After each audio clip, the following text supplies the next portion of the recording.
عورت پردہ کیسے کرے، پردے کا طریقہ کیا ہے، جاب آئیے جانتے ہیں ڈار کی زبان۔ حالانکہ میں نے اصول پہلے بتا دیا، چیریٹی بگنز ایٹ ہوم۔ جیسے حضور فرماتے تھے انا اول المسلمین، دیکھو میں تمہیں اسلام کی دعوت دے رہا ہوں، سب سے پہلا مسلمان میں خود ہوں۔ انا اول المومنین، میں تمہیں ایمان کی دعوت دے رہا ہوں، پہلا مومن میں ہوں۔ تو جب تک انسان اپنے کردار سے بات واضح نہ کرے تو واعظ جو ہے وہ مفید نہیں ہوتا، مؤثر نہیں ہوتا۔ لہذا سب سے پہلے بات جو کی گئی وہ کی گئی ہے حضور کی ازواج مطہرات سے۔ اب اس ضمن میں جو اصلاحی اعمال آئے ہیں، احکام، ان کو نوٹ کر لیجئے۔ ان کا آغاز ہوا ہے تدریجی اعتبار سے سورہ احزاب سے، اور سورہ احزاب سن 5 ہجری میں جو ہے نازل ہوئی ہے۔ ان کی تکمیل ہوئی ہے سورہ نور میں جو سن 6 ہجری میں نازل ہوئی۔ اور ایک بہت خوبصورت بات کہی، یہ مولانا امین احسن اصلاحی نے مجھے بتایا کہ ان کے استاد حمید الدین فراہی نے یہ کہا کہ سورہ احزاب میں گھر سے باہر کے پردے کا بیان ہے، اور سورہ نور میں گھر کے اندر کے پردے کا بیان ہے۔ تو اصلاحی صاحب کہتے تھے کہ اس جملے نے میری آنکھیں کھول دی اور قرآن مجید روشن ہو گیا میرے سامنے۔ ورنہ اگر یہ بات سامنے نہ ہو تو آدمی اٹکتا ہے، جگہ جگہ پر اشکالات پیدا ہوتے ہیں۔ دیکھیے سورہ احزاب میں کیا کیا گیا۔ نمبر 1، پہلے خطاب ازواج مطہرات سے، بعد میں عام کر دیا گیا۔ نمبر 2، بتایا گیا کہ عورت کا اصل کردار کیا ہے، اس کی اصل جگہ کیا ہے، گھر۔ نمبر 3، استیزان کے حکم کا آغاز ہو گیا کہ گھروں میں اجازت لیے بغیر داخل نہ ہو، لیکن یہاں بھی صرف نبی کے گھر کی بات ہوئی ہے، عام نہیں۔ پھر محرموں کی ایک چھوٹی فہرست ہے جو سورہ احزاب میں آ گئی ہے، اور گھر سے باہر کے پردے کا حکم آ گیا ہے، یہ سورہ احزاب میں ہے۔ سورہ نور میں استیزان اب عام کر دیا، کسی بھی گھر میں داخل مت ہو جب تک اذن نہ لے لو۔ یہ دیکھیے تدریج، پہلے حضور کے گھروں میں داخل نہ ہو، اب کسی بھی گھر میں داخل نہیں ہو سکتے بغیر استیزان کے۔ اور احادیث مبارکہ میں اتنی سختی آئی ہے، میں بعد میں آپ کو بتاؤں گا۔ دوسرے یہ کہ گھر کے اندر پردہ جو محرموں سے پردہ ہے، محرموں سے پردہ، محرم کون ہوتا ہے یہ سمجھ لیجئے۔ محرم وہ ہے جس سے کبھی بھی کسی شکل میں کسی حالت میں شادی نہ ہو سکے۔ اب ایک آدمی جو ہے اس کے گھر میں فرض کیجئے کہ ایک بہن ہے، تو اس بہن کی دوسری بہن سے وہ شادی نہیں کر سکتا، اگر وہ بیوی مر گئی تو کر سکتا ہے کہ نہیں؟ اس لیے وہ محرم نہیں ہے، نامحرم، سالی نامحرم ہے۔ آپ کا بھائی ہے، اس کی بیوی ہے، بھابھی ہے آپ کی، آپ دیور ہیں، بھابھی سے شادی تو نہیں کر سکتے، لیکن اگر بھائی کا انتقال ہو جائے تو آپ شادی کر سکتے ہیں۔ تو شادی ہو سکتی ہے تو وہ محرم نہیں ہوا، وہ نامحرم ہے۔ محرم صرف وہی ہے جس سے کبھی کسی حال میں شادی کا امکان نہ ہو۔ اس کی ابتدائی فہرست جو ہے سورہ احزاب میں ہے، تفصیلی فہرست جو ہے وہ سورہ نور میں ہے۔ اب دیکھیے گھر کے اندر بیٹھنے سے متعلق کیا بات کہی گئی۔ بزار اور ترمذی میں حضرت عبداللہ ابن مسعود سے نبی ایک وسلم کا یہ ارشاد نقل ہوا ہے، ان المرأۃ عورۃ، عورت چھپا کر رکھنے کی چیز ہے۔ ہمارے ایک نوجوان ساتھی نے ایک دفعہ مضمون لکھا تھا بڑا پیارا، انہوں نے کہا کہ قرآن مجید میں جو اشارات ہیں، حور مقصورات فی الخیام، وہ حوریں جو ہوں گی وہ خیموں کے اندر ہوں گی، وہیں رہیں گی۔ قصر کہتے ہیں روک دینے کو، باہر نہیں نکلتی، وہ مقصورات فی الخیام۔ حوروں کا کأنہن لؤلؤ مکنون، ایسے ہوں گے کہ جیسے کہ موتی جسے چھپا کر رکھا جائے۔ عورت چھپا کر رکھنے کی شے ہے۔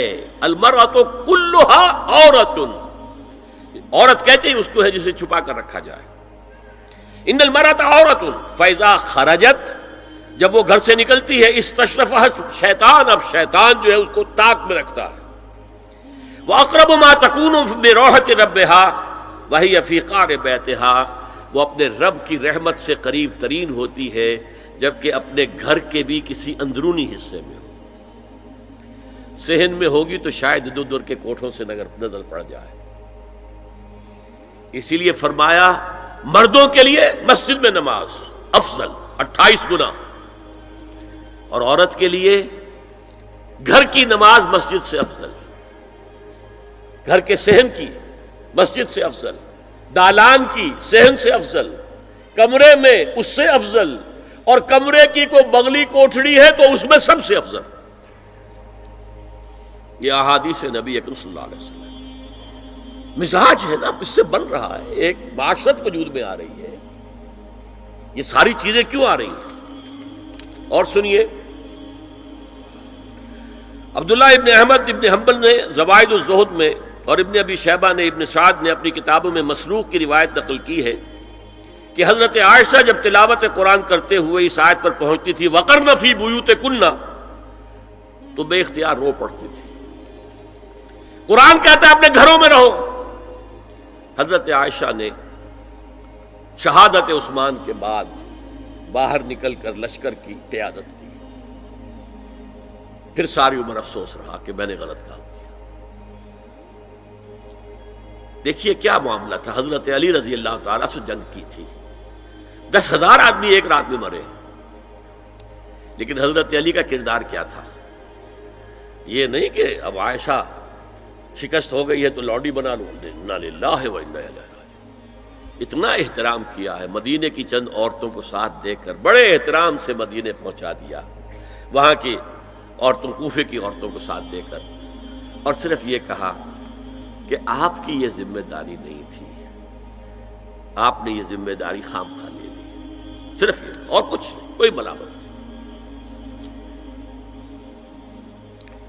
حافظ ابو بکر بزار حضرت انس سے روایت کرتے ہیں کہ عورتوں نے حضور سے عرض کیا کہ ساری فضیلت تو مرد لوٹ کے لے گئے، وہ جہاد کرتے ہیں اور خدا کی راہ میں بڑے بڑے کام کرتے ہیں، ہم کیا عمل کریں کہ ہمیں بھی مجاہدین کے برابر اجر مل سکے؟ جواب میں آپ نے فرمایا من قعدت منکن فی بیتہا فإنہا تدرک عمل المجاہدین، تم میں سے جو شخص اپنے گھر میں بیٹھی رہے گی وہ مجاہدین کا اجر حاصل کر لے گی۔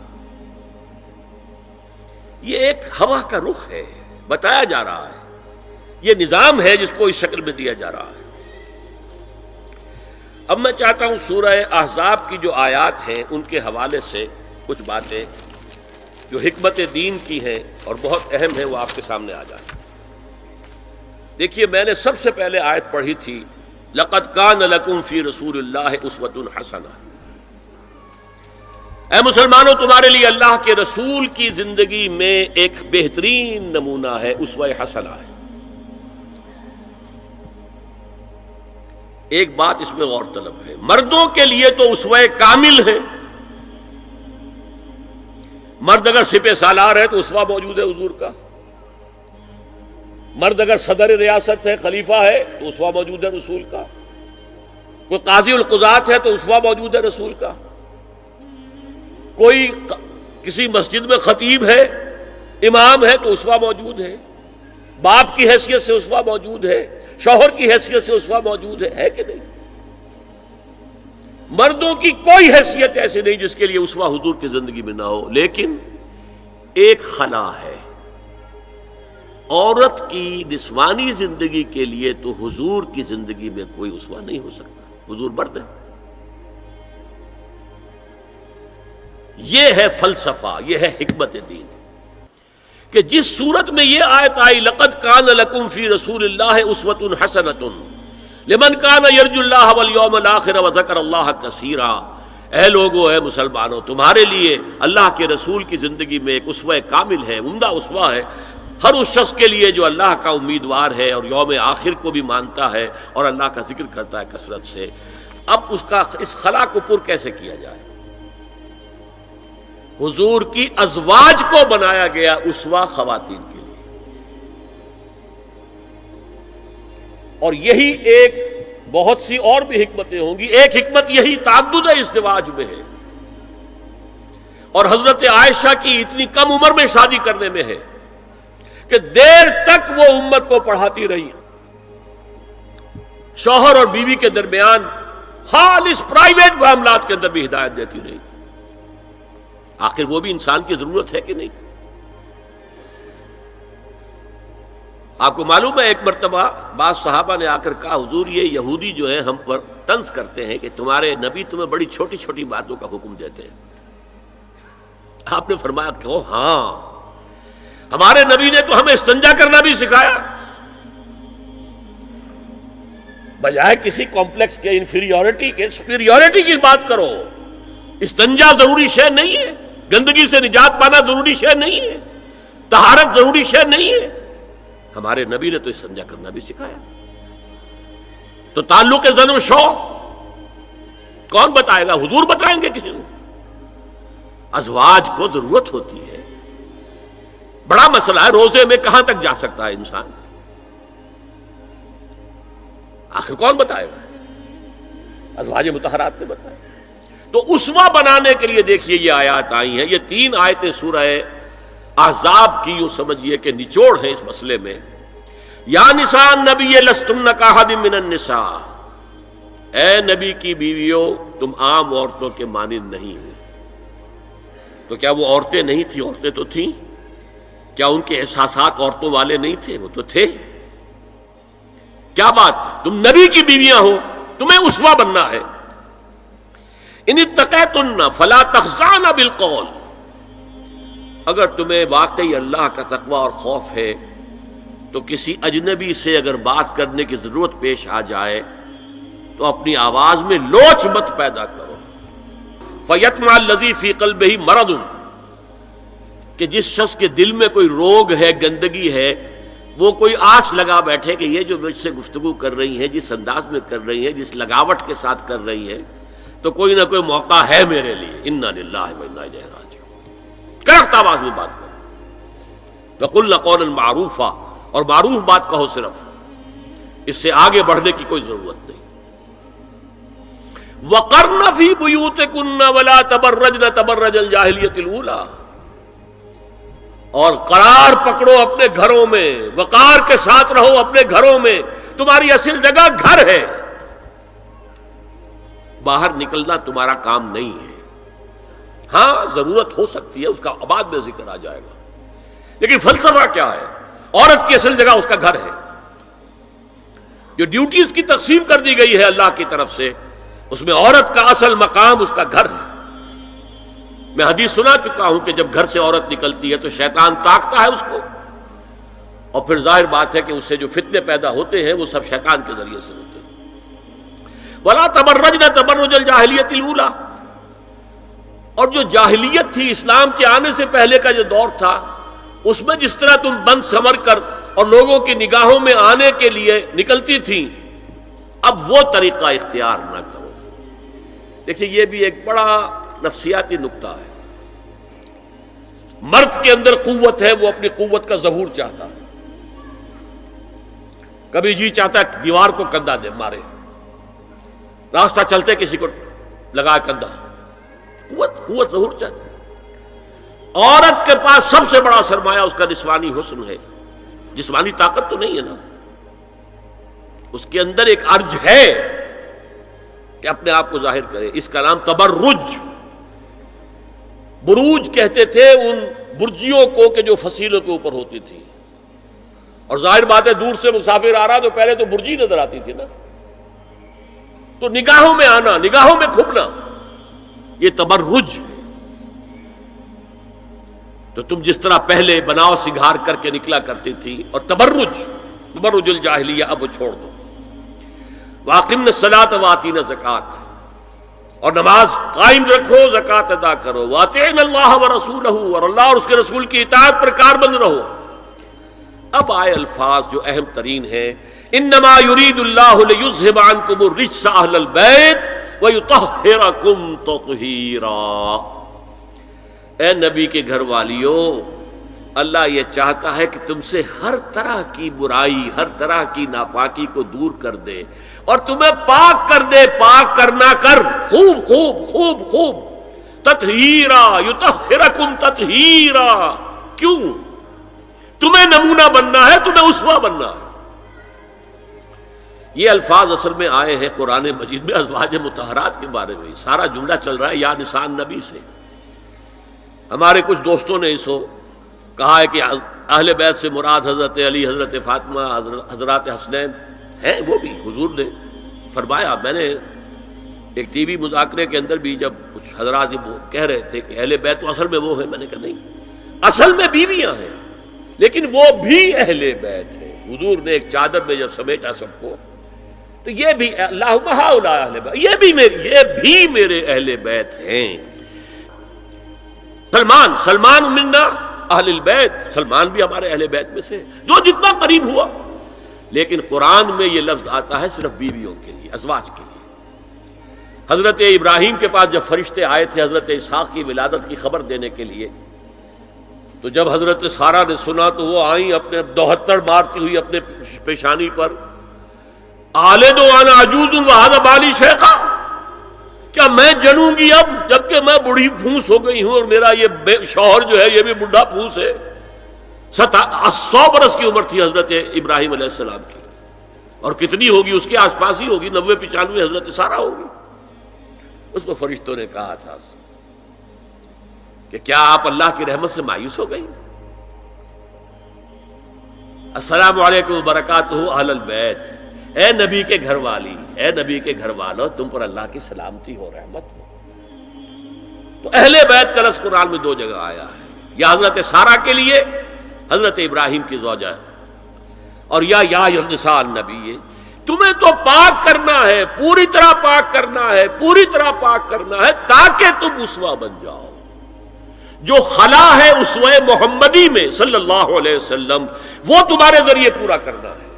اس لیے پہلا خطاب جو ہے، اب یہ دونوں باتوں سے ہو گیا، ایک تو چیریٹی بگنز ایٹ ہوم، جو بھی اصلاح کا عمل ہو گھر سے ہونا چاہیے، اور نمبر 2 یہ کہ ازواج مطہرات کو امت کی تمام خواتین کے لیے ہمیشہ کے لیے اسوہ بنانا ہے۔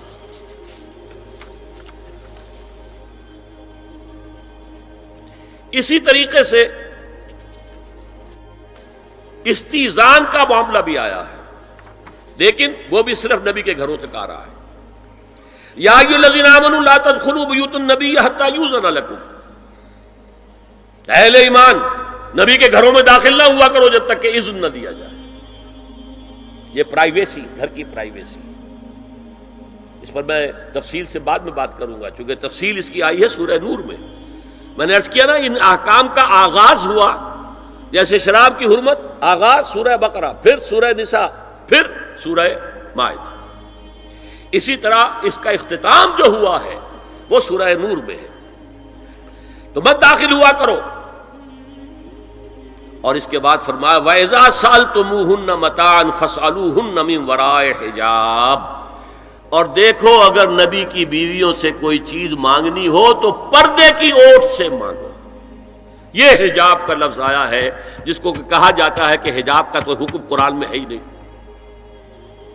پہلے وہاں کے گھر کھلے ہوتے تھے، دروازوں پر کوئی پردہ وردہ نہیں ہوتا تھا، اور گھر کوئی کنالوں کے اور ایکڑوں کے تو نہیں ہوتے تھے، چھوٹے چھوٹے گھر۔ لیکن یہاں پر فرما دیا گیا پردے، اس کے بعد سے جب سے یہ آیت اتری گھروں کے اوپر پردے ڈال دیے گئے۔ اب ظاہر بات ہے کہ اس میں چہرے کا پردہ ہی ہوا نا، چہرے کا پردہ ہے حجاب، اسی کو حضرت عائشہ نے آیت الحجاب قرار دیا ہے۔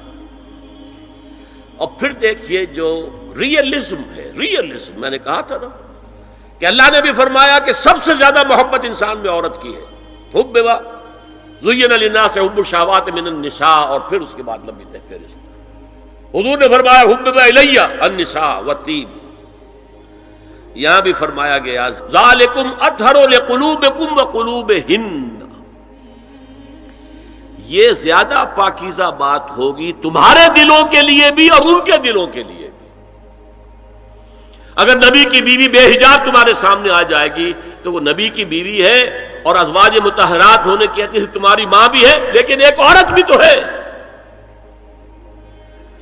اور تم چاہے صحابی ہو کچھ بھی ہو، تم مرد بھی تو ہو۔ یہ مرد اور عورت کے درمیان جو کشش ہے یہاں بھی اس کا ساس۔ نبی کی بیویوں کو بھی یہ نہیں کہا کہ اس سے ماوراء ہے، معصوم تو کوئی نہیں نبی کے علاوہ، وہ تو اللہ کہہ رہا ہے ہم تمہیں پاک کر دینا چاہتے ہیں، پوری طرح پاک کر دینا چاہتے ہیں تاکہ تم تمام خواتین امت کے لیے اسوہ بن جاؤ۔ فرمایا یہ جو پردے کی اوٹ سے کوئی شے لینا دینا ہے، اس سے یہ تمہارے دلوں کے لیے بھی زیادہ پاکیزہ بات ہے اور ان کے دلوں کے لیے بھی۔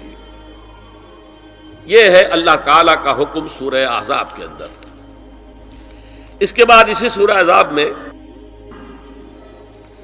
اس سے جو مستثنا ہے، گھروں میں اذن لیے بغیر بھی داخل ہو سکے، جن کے سامنے ازواج مطہرات اپنے کھلے چہرے کے ساتھ آ سکتی تھی، ان کی ایک فہرست دی گئی۔ یہ مختصر فہرست ہے۔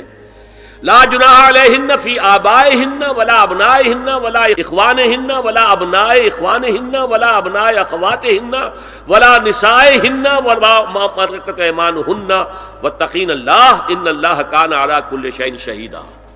کوئی حرج نہیں ہے ازواج مطہرات پر ان کے باپوں کے سلسلے میں۔ ابو بکر آئے تو جائیں سیدھے حضرت عائشہ کے حجرے میں، کون روکے گا؟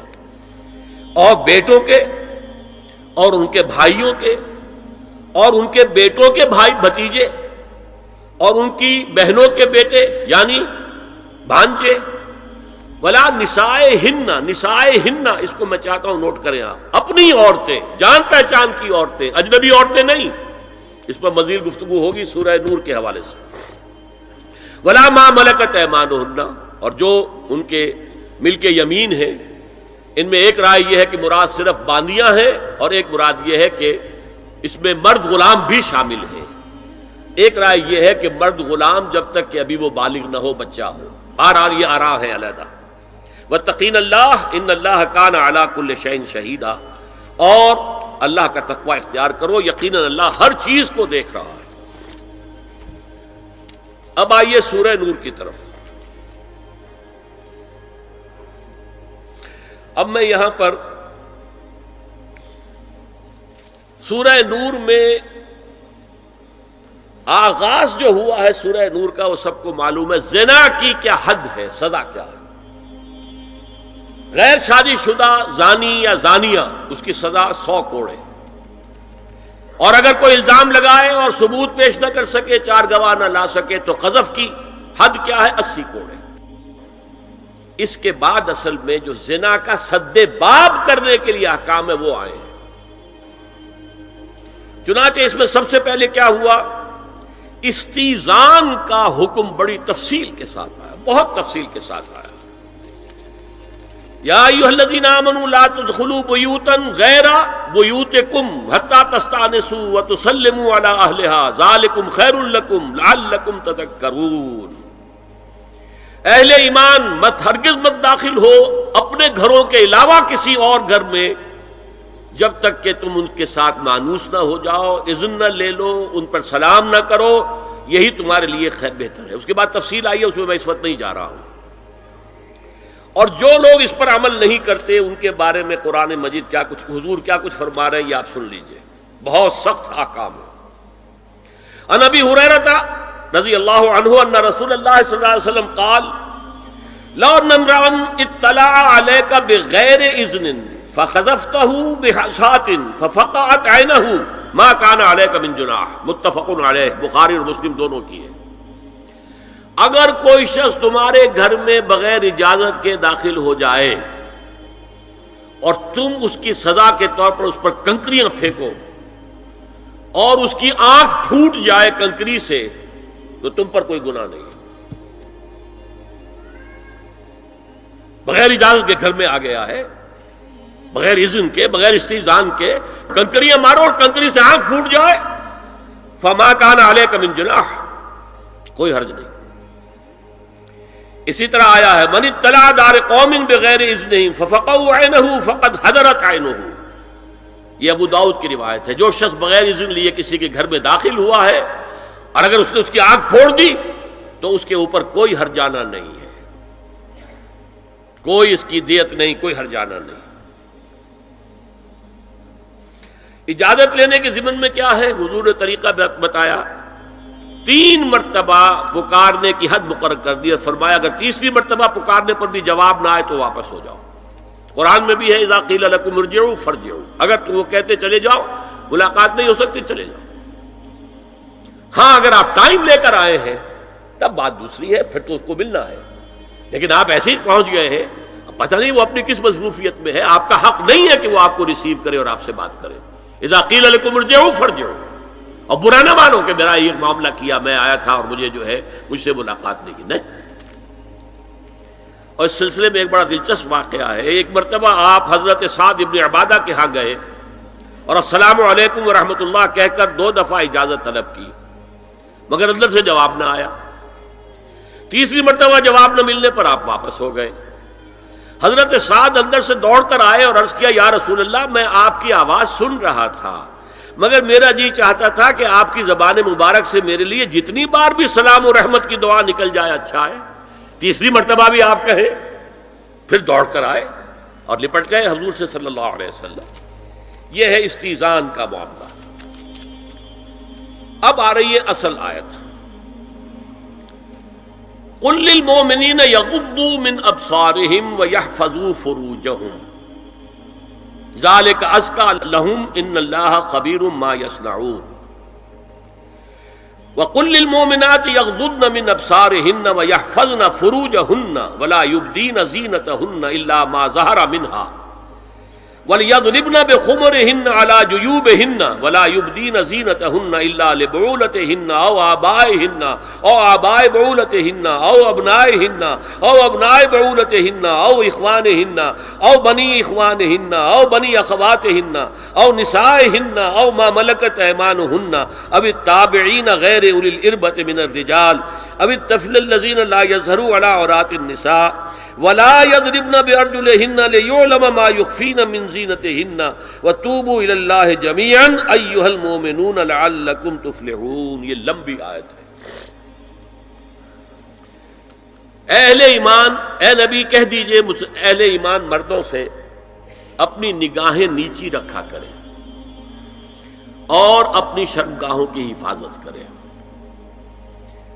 یہی ان کے لیے زیادہ پاکیزہ عمل ہے. ان اللہ خبیر بما یصنعون، اور جو کچھ وہ کر رہے ہیں اللہ اس سے واقف ہے.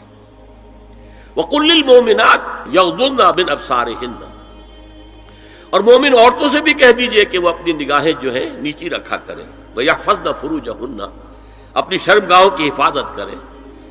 ولا یبدین زینتہن الا ما ظہر منہا، اور اپنی زینت کو ظاہر نہ کیا کریں سوائے اس کے کہ جو بالکل ظاہر ہو جائے، از خود ظاہر ہو. دیکھیے سب سے پہلے میں آپ کو بتا چکا ہوں کہ یہ گھر کے اندر کا پردہ ہے.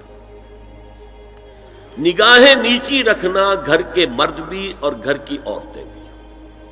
یہ کیوں کہا گیا؟ آج آپ کے علم میں نہیں ہوگا انسیسٹ کس قدر تیزی سے پھیل رہا ہے مغرب کے اندر.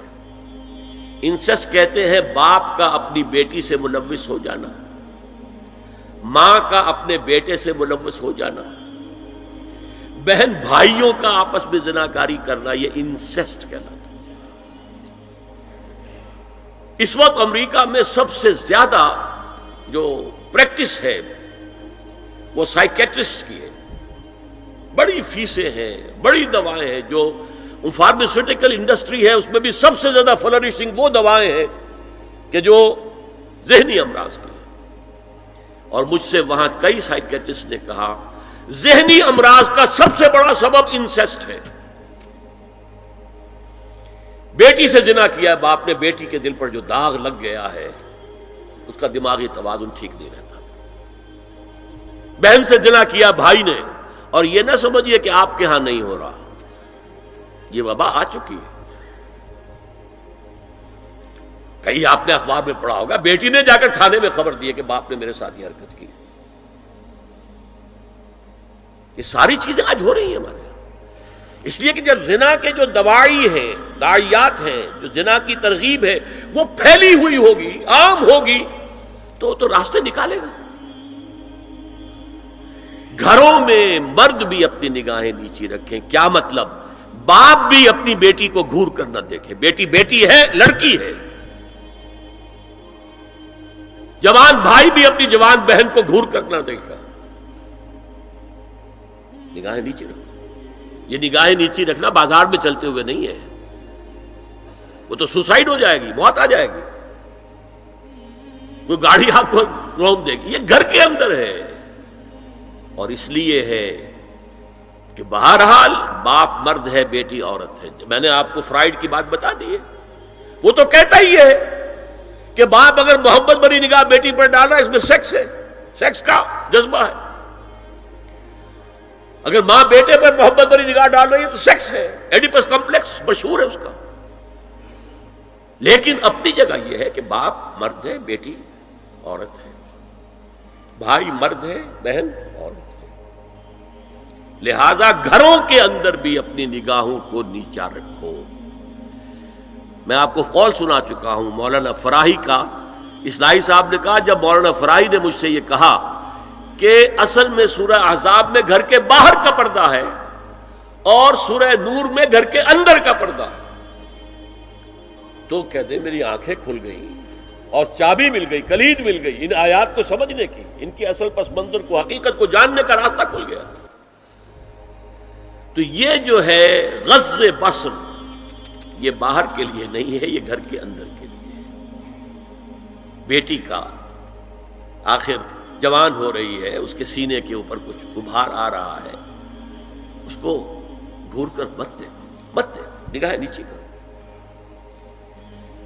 قل للمؤمنین یغضوا من ابصارہم ویحفظوا فروجہم ذلک ازکی لہم ان اللہ خبیر بما یصنعون۔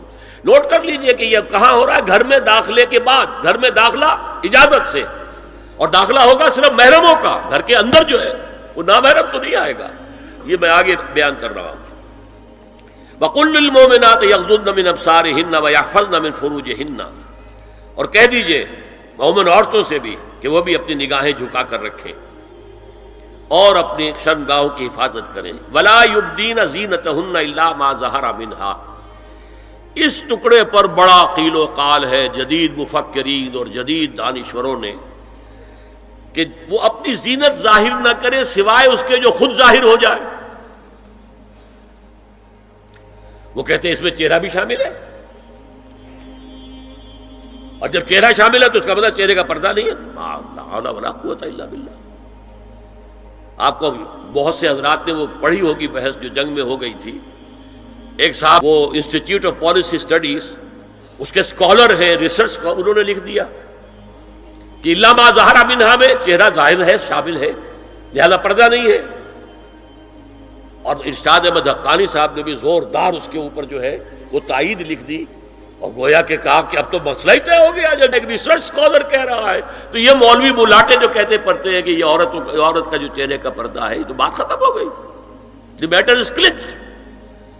میں نے صرف ایک جواب دیا کہ اس شخص نے جو بڑا ریسرچ اسکالر تھا، پہلے یہ لکھا ہے کہ سورہ نور کی ان آیات میں سطر کے احکام آ رہے ہیں، تو پھر یہاں پردے کا چہرے کا معاملہ کیا ہو؟ سطر میں تو پردہ چہرہ شامل نہیں ہے۔ محرموں سے پردہ کیا ہے؟ محرموں سے، اس کا نام سطر ہے۔ عورت کا پورا جسم سطر ہے سوائے چہرے کی ٹکیا اور یہ ہاتھ اور یہ پاؤں، بس۔ کیا مطلب ہے؟ بھائی بھی نہیں دیکھ سکتا بہن کے جسم کا کوئی اور حصہ، باپ بھی نہیں دیکھ سکتا بیٹی کے جسم کا کوئی حصہ۔ یہ سطر ہے، سطر محرموں سے پردہ ہے۔ اس سے آگے صرف شوہر یا حسب ضرورت طبیب، سرجن، بس یہ محرموں کا پردہ۔ گھر میں عورت رہے گی تو سطر کے ساتھ رہے گی، محرم آئیں گے، چچا اس کا محرم ہے آئے گا، لیکن وہ بھی تو مرد ہے نا، چہرہ تو نہیں ڈھانپے گی اس لیے کہ محرم ہے، لیکن باقی جسم سطر۔ عورت کا پورا جسم ستر ہے سوائے چہرے کی ٹکیا، بال بھی ستر میں شامل ہے۔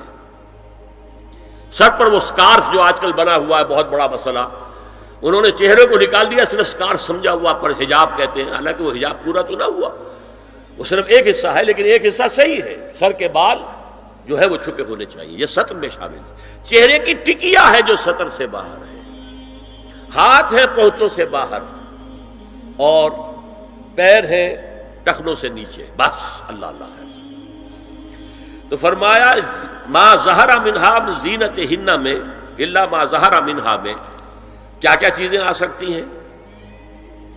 دیکھیے، اگر عورت پوری کی پوری برقعے کے اندر ملبوس ہے، چہرے پر بھی نقاب ہے، آنکھوں کے آگے بھی یا جالی ہے یا کوئی چشمہ ہے، تو پھر بھی اس کے حسن کا ایک حصہ وہ ہے جو ظاہر ہے۔ اگر طویل القامت ہے، قد و قامت، یہ حسن کا حصہ ہے کہ نہیں؟ وہ کہاں چھپائے گی؟ اور غالب نے جو شعر کہا ہے، تیرے سرو قامت سے ایک قد آدم قیامت کے فتنے کو کم دیکھتے ہیں۔ سرو قد عورت، اسی طرح جسم سے ڈول ہے، اکیرا بدن ہے، یہ تو نہیں چھپے گا۔ عورت موٹی ہے، کیسی ہے، جسم جو غیر متناسب ہے، یہ تو نہیں چھپے گا۔ متناسب ہے اعضاء، قداور ہے، اکیرا بدن ہے، یہ ہے وہ چیزیں کہ جو حجاب کے سلسلے میں ما ظہر منہا، یہاں ہو رہا ہے کہ جو ستر کے سلسلے میں ہے ما ظہر منہا زینت کا، اور وہ چہرہ ہے۔ لیکن اب اس میں ایک اور بات، وَلْيَضْرِبْنَ بِخُمُرِهِنَّ عَلَى جُيُوبِهِنَّ، یہ بھی گھر کے اندر کی بات ہو رہی ہے۔ چونکہ میں پہلے بتا چکا ہوں، جلباب ہوتا تھا جب گھر سے باہر نکلتی تھی عورت، تو وہ اپنی چادر لپیٹتی تھی اپنے گرد، چہرہ نہیں ڈھانپتی تھی، صرف چہرے کا حکم دیا گیا اس کے ضمن میں۔ وہ سورہ احزاب کی آیت ہے، وہ رہ گئی، وہ میں بیان کروں گا۔ اور خمار اوڑھنی ہوتی تھی جو گھر میں اوڑھتی تھی، گھر میں ظاہر بات ہے کہ جلباب تو نہیں لیا جا سکتا، آخر گھر کا کام کاج کرنا ہے، ہلکی سی اوڑھنی تو وہ گھر میں۔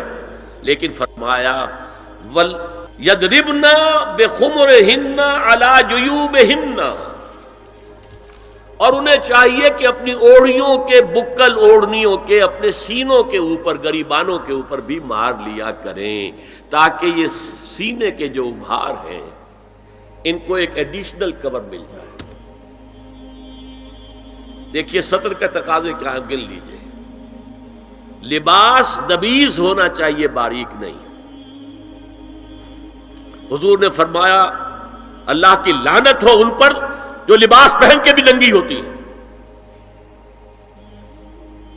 باریک اتنا لباس ہے یا چست اتنا لباس ہے، ڈھیلا ڈھالا ہونا چاہیے، نبیز ہونا چاہیے۔ لباس کے اندر یہ دو حصے جو ہیں وہ لازم ہیں۔